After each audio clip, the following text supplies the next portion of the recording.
Roblox, how to turn on Authenticator. Hello guys and welcome back to today's video. In today's video, we will be discussing and teaching you how you could enable the Authenticator on Roblox. This will allow you to have more security on your profile or your Roblox account, which will prevent hacking or like people hacking your account and then changing your password or all of those different stuff. Now, what you're going to need to do is you're going to open Roblox, of course. You can do this on both the browser, the application, and the mobile version. So you're simply going to open your settings.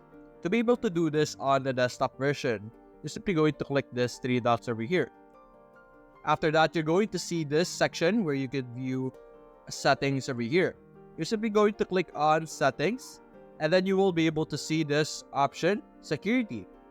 Now you're simply going to click on security, and by doing this, you will be able to view this part of the page wherein you will be able to enable the authentication. You have the two-step verification and other verification as well.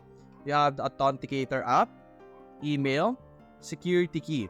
You can choose any of this option and you will be able to enable the Authenticator.